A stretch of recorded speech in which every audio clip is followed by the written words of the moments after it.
One of the main selling points of Danmachi is of course the fact that the author was probably binge-watching old harem shows while reading a textbook of Greek mythology on the side, as one does, and thought to himself, "It's free real estate." But seriously, I was always intrigued by the references, but I didn't really have any knowledge of Greek mythology to really grasp them, so I decided to research and make a video about it. A few general points. The story takes really heavy inspiration from mythology, not just Greek mythology, but also Norse, Hindu, Shinto, basically any religion that has multiple gods. It's always a very loose connection, and while the author does care a lot about including a lot of small details, he is ultimately always willing to deviate from the mythological basis. A lot of the gods are gender-bent, the familial relationships are usually expressed through friendships and other kinds of relationships. Ultimately, the author is not trying to retell mythological storylines, but trying to write an original story. And he uses whatever mythological elements he can in order to help tell that story. Let's start with Hestia. So in Greek mythology, Hestia is the goddess of the hearth who guards over the sacred flame and is the protector of the family. Every public or private hearth was considered to be her sanctuary, and so she was always the first to receive a share of any offerings. She also has a Roman version called Vesta, who is very similar but also different. Vesta is the goddess protector of the ancient city of Rome, and in Rome there is a temple of Vesta that houses a sacred flame that burns eternally, tended to by 6 so-called Vestal virgins, who basically took shifts to make sure the fire never went out. They did this, and I shit you not, they did this for over 1,000 years, and the fire went out maybe once or twice, at least that we know of. So how does that relate to Hestia? Well, first of all, if we look at her design, it's pretty much an animified version of the outfit that the Vestal virgins in the Temple of Vesta were wearing. She also has a pair of bells and 6 petals as hair ornaments.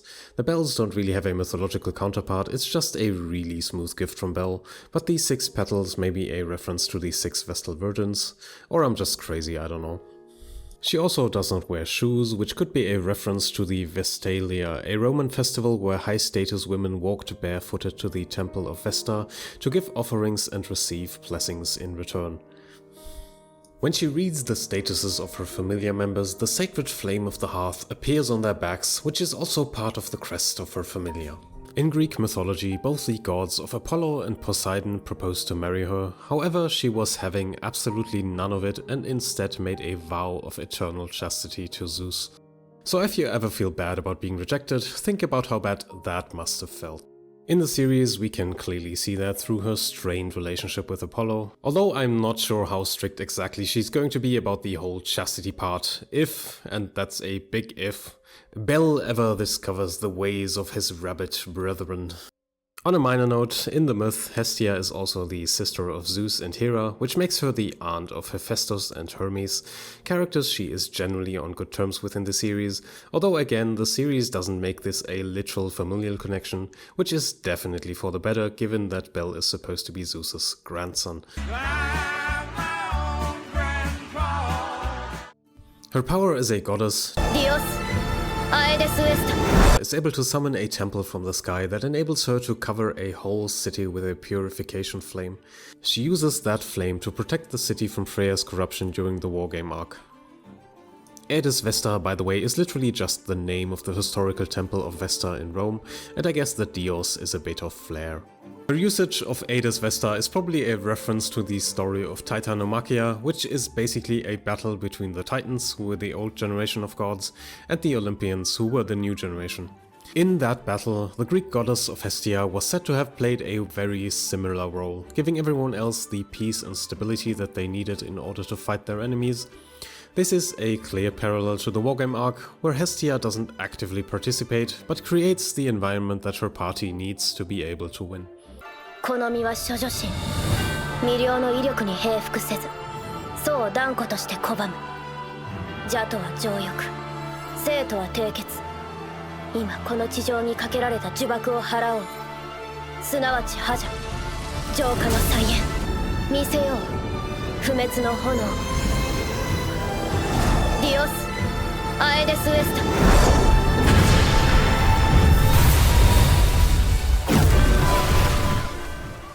Okay, so at this point I would go into Bel, but he's like a whole thing honestly, so I'll save him for another time. Let's get to Lili instead. At first, Lili is being abused by her familia, then she gets saved by a very handsome young man, one might even be tempted to call him a prince, and finds a new familia that genuinely loves her and cares about her. This is of course pretty much a retelling of the folktale of Cinderella. Lili also has a squirrel theme, she looks a bit like one, she runs around collecting things, her bow is called Sayurus Walnut, Sayurus being the scientific name for squirrel, and her sword is called Rikka, which is written in these kanji.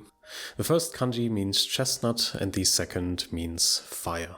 How is that even relevant? Well, there's this theory that in the original version of Cinderella, her boots were not actually meant to be made of glass, but of squirrel fur, and it was thought that they turned into glass due to a mistranslation, because squirrel fur was called verre in the original French version, which is almost indistinguishable from verre, which is glass. Most scholars think the theory is actually false, but as a quiet nod, it still works. But if that wasn't on the nose enough for you, 響く12時のお告げシンダーエラ let's get to Welf. So Welf seems to be kind of a nobody, honestly. All I can say is that his name is probably Germanic and means something like wolf, while his surname Crozzo sounds extremely Italian, and I think it just means cross, which may or may not be some kind of reference to his magical sword-smithing ability. Apart from that, one of his abilities is Will-o'-the-Wisp, which is essentially a counterspell and or disenchant, and pretty overpowered. And in folktales, Will-o'-the-Wisp are essentially bright lights that appear in the distance and lead travelers astray. They exist in folklore all around the world, and they have many names, such as Jack-o'-lantern in English, Ignis Fatuus in Latin, or Onibi or Kitsunebi in Japanese. His other ability is called Veritas Burn, which gives him fire resistance and fire attack damage, and comes from an Aesopic fable where Prometheus tries to sculpt Veritas, the Roman goddess of truth, from clay. So what you can see is that Welf's references are generally associated with fire, light, and craftsmanship, which of course makes perfect sense, but he doesn't seem to reference any kind of mythological figure himself. Yamato, or Yamato Mikoto, which is her full name, is a reference to a prince in Japanese mythology called Yamato Takeru no Mikoto, which literally means Prince Yamato Takeru. He would have lived somewhere around the year 72 to 114. His story, very roughly, is that he was exiled to Izumo province for killing his brother, then met the high priest of Shintoism at Ise Shrine and was gifted the holy sword Kusanagi no Tsurugi, which, fun fact, is actually in the possession of the Japanese royal family in real life. It was said to be originally found inside the tail of the god Orochi, and it should be familiar to anyone who has watched any of a variety of other shows, most notably Naruto. Yamato then basically went on adventures using the power of his holy sword to smite his enemies. Yamato in the show is pretty much the model stereotype of an honorable samurai, at least personality-wise, but she also uses more ninja-like techniques.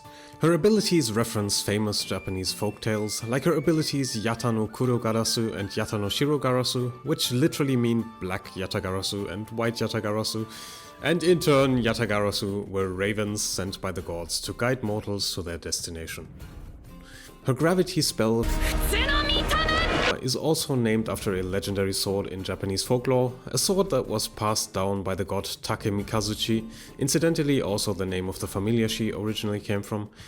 Its special power was that it was just a really good sword, and pretty much able to cut anything. かけまくも賢き、いかなる者も打ち破る我が神よ。尊き天よりの導きよ。天より至り、血をすべよ。神武統制。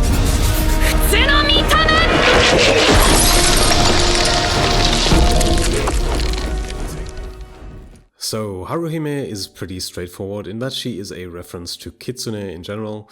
Her main power is which allows her to temporarily boost the levels of her party members, and is a famous wish-granting hammer in Japanese mythology. You can actually hear a hammer strike sound effect when she uses it. Her other powers are references to the famous story of Tamamo no Mae, which is a legendary nine-tailed kitsune.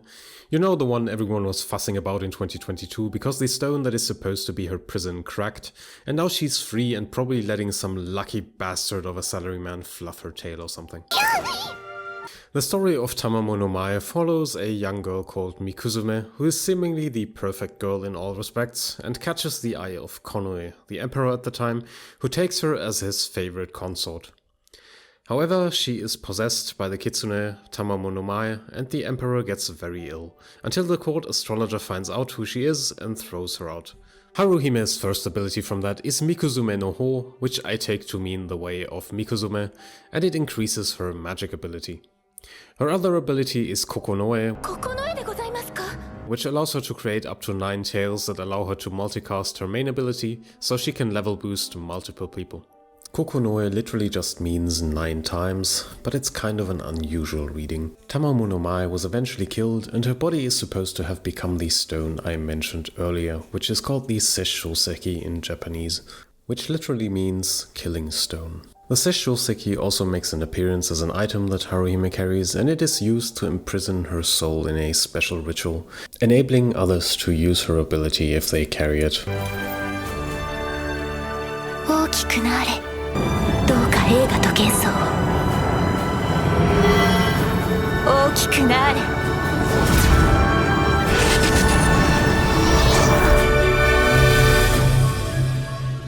打ち出の小槌。So that was the first part. I think there will be a few more parts, depending on how much material I find. See you in the next one.